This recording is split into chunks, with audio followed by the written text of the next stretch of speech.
Hello everyone, আসসালামু আলাইকুম। আশা করছি সবাই অনেক বেশি ভালো আছেন। আলহামদুলিল্লাহ আমরাও অনেক ভালো আছি। সিম্পলি মুন্নি ব্লগ চ্যানেলে সবাইকে আরও একবার স্বাগত। আজকে আমি আপনাদের সাথে শেয়ার করব পরিতার জন্মদিনে কি গোল্ড গিফট পেল এবং তাকে কি গোল্ড পরিয়েছিলাম, আর সেই সাথে তার জন্মদিনে রান্না করা ফিরনির রেসিপিটা। এই চেইনটা তার বাবা তার জন্মদিন উপলক্ষে তাকে উপহার দিয়েছে।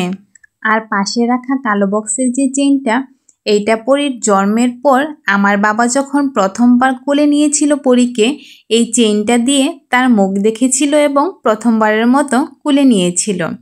আর পাশে রাখা দুটি বেবি রিং দেখতে পাচ্ছেন। এই একটি বেবি রিং, লাল বক্সের রিংটা তার ফুফাতো বোন তাকে গিফট করেছিল। আর পাশে রাখা যে কালো বক্সের রিংটা, এটা তার জন্মদিন উপলক্ষে আমার আব্বা আম্মা তাকে উপহার দিয়েছে। আর এইখানে নূপুরের যে জোড়াটা আছে, সেই নূপুর আর হাতের বালা জন্মের পরপরই আমার আম্মা তাকে বানিয়ে দিয়েছিল। আর এই যে রিংটা, এইটা পরীর জন্মদিন উপলক্ষে তার বাবা এটা আমাকে গিফট করেছে। মা মেয়ে মিলে তার কাছ থেকে উপহার নিয়েছি। আমার হাতে যে চুড়িটা, সেটা কিন্তু গোল্ডেন নয়, তবে দেখতে বেশ সুন্দর। এটা রিং কেনার সময় দেখতে গিয়ে বেশ পছন্দ হয়েছে। তারপর পরীর বাবা এইটাও নিয়ে দিয়েছে। এখন গোল্ডের যে দাম 2 লাখ ছাড়িয়েছে অলরেডি। আমাদের মতো মধ্যবিত্তের একদম ধরাছোঁয়ার বাইরে চলে গিয়েছে। এই ছিল আমার মেয়ের গোল্ড কালেকশন।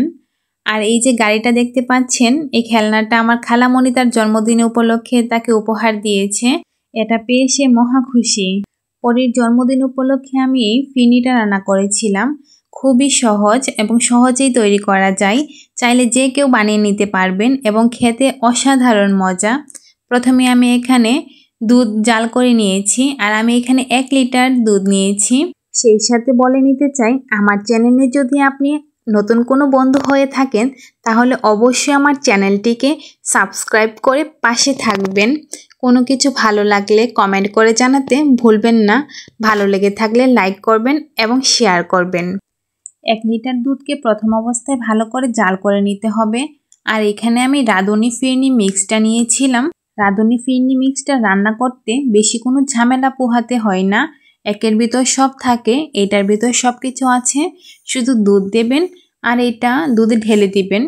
আমি এখানে প্যাকেটটা সম্পূর্ণটাই 1 লিটার দুধে দিয়ে দিয়েছি এবং ভালো করে নাড়তে হবে। ফিরনি রান্না করতে হলে আপনি যতক্ষণ রান্না করবেন ঠিক ততক্ষণই নাড়তে হবে, না হলে নিচ থেকে পুড়ে যাবে। কিছুক্ষণ পরপরই এটাকে নেড়ে দিতে হবে, না হলে নিচ থেকে পুড়ে যাবে। পুড়ে গেলে খেতে ভালো লাগবে না। রাঁধুনি ফিরনি মিক্সটা রান্না করতে একদমই সহজ, শুধু সাথে থাকতে হবে, না হলে পুড়ে যাওয়ার ভয় আছে। আমি পরীর জন্মদিন উপলক্ষে এই ফিরনিটা রান্না করেছিলাম।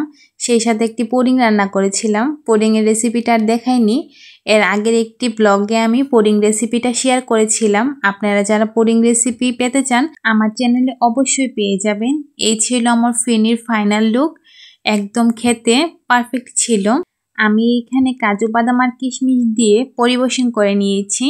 এই ফিরনিটাকে সাজিয়ে নিয়েছি, দেখতেও বেশ ভালো লাগছে আর খেতে মাশাআল্লাহ অসাধারণ হয়েছিল। আপনারা বাড়িতে অবশ্যই ট্রাই করবেন আর জানাতে ভুলবেন না ট্রাই করে কেমন হয়েছিল খেতে। আমার ব্লগটি শেষ পর্যন্ত দেখার জন্য আপনাকে অসংখ্য ধন্যবাদ। আল্লাহ হাফেজ।